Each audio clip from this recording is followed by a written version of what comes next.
Freedom physically refined rice bran oil cholesterol ని శుభ్రం చేసేందుకు ప్రతిరోజు వాడండి ఫ్రీడమ్ రైస్ బ్రాన్ ఆయిల్. ముఖ్యంగా మహిళలకు ఏ ఇబ్బంది రావద్దు. మహిళలందరూ కూడా అమ్మవారితో సమానం, అమ్మవారి స్వరూపులు కాబట్టి అట్లా కష్టపడి మీ సమస్యల మీద అవగాహన ఉండి మీ సమస్యలను పరిష్కరించడానికి ముందుకొచ్చినటువంటి మహానుభావుడు నరేంద్ర మోడీ గారు. ఇలా ఇచ్చే స్కీమ్స్ అన్ని కూడా మహిళలకు సంబంధించి, అవునా కదా? ఇలా పొద్దులు లేస్తాం, మనం పొద్దులు లేస్తే మేము పొద్దులు లేచి బయటకు వచ్చేస్తాం. ఇంట్లో ఇబ్బంది పడేది ఎవరు? ఇప్పుడు ఇబ్బంది పడతారు అనుకోరి.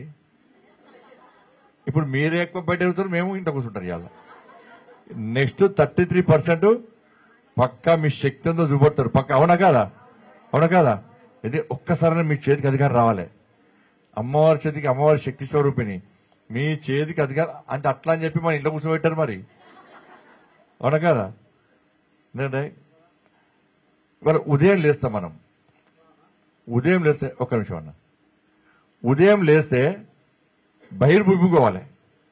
నరేంద్ర మోడీ గారు గుజరాత్ పోతుంటే ఉదయం మబ్బులో పోతుంటే అందరు చెంబులు పట్టుకొని రోడ్డు మీద తిరిగే పరిస్థితి, బండ్లు వస్తే తిరిగే పరిస్థితి. కాబట్టి అరే ఇన్ని సంవత్సరాల దేశంలో మహిళలకు ఇంత ఇబ్బంది పడుతుందని చెప్పి టాయిలెట్స్ కట్టించారు. స్వచ్ఛ భారత్ మిషన్ పేరు మీద టాయిలెట్స్ కట్టించారు. ఇంటికి వస్తాం, ఇంటికి వచ్చినాక ఫస్ట్ మనకి ఏం కావాలి? ఏం కావాలి? అసలు ఉండడానికి ఇల్లు కావాలి. ఇల్లు కట్టించినా లేదా? ఇంట్లో కాళ్ళ కుర్చీలు తీసుకోవడానికి ఏం కావాలి? నీళ్లు కావాలి. ఏం కావాలి? జలశక్తి మిషన్ పేరు మీద ఇంటి కనెక్షన్, నల్ల కనెక్షన్లు ఇచ్చాడు, అవునా కదా? ఇల్లు తర్వాత మళ్ళా ఇంటికి వచ్చి వంట చేసుకోవాలంటే ఏం కావాలి? గ్యాస్ కావాలి. అంతకుముందు పొయ్యిల కట్టబడితే ఎట్లుంటుండే? నేను అంత నాకు బాగా అనుభవం ఇది. నేను పాత కాపువాడలో ఉన్నప్పుడు నా శిశుమందు స్టూడెంట్. నేను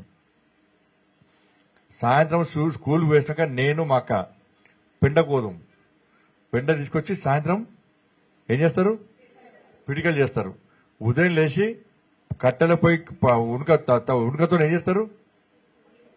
తౌడుతోని ఏం చేస్తారు? పోయి మధ్యలో రోకలు పెట్టి అది పెట్టి చుట్టూ ఉణక కొడతారు, అవునా కదా? అది ఊకే కూలుతుండే, కుళ్ళ కొద్దీ మా అమ్మ తిరుగుతుండే చేస్తారని చెప్పని. ఆ కట్టెలు పెట్టినాక పొయ్యి పెడితే ఏమవుతుంది? పొగొస్తుంది. ఇప్పుడు మీకు చాలా మంది తెలియదు, ఇలా తెలుసా? దీనందరికీ తెలుసా? కాబట్టి వాళ్ళ దాంతో ఏమైంది? ఆరోగ్యం. సిగరెట్ దాంట్లో చూసినా వాళ్ళకన్నా డేంజర్ ఇది. ఆ పొగతో ఇబ్బంది పడుతుంది కాబట్టి కళ్ళు ఖరాబ్ అవుతున్నాయి, ఆరోగ్యం ఖరాబ్ అవుతుంది కాబట్టి ఉజ్వల గ్యాస్ పేరు మీద ఫ్రీ గ్యాస్ కనెక్షన్లు ఇచ్చాడు. గ్యాస్ మీద ఏం చేసుకోవాలి? వంట చేసుకోవాలి. వంట చేసుకోవాలంటే ఏముండాలి? బియ్యం ఉండాలి. బియ్యం ఇచ్చిందా లేదా?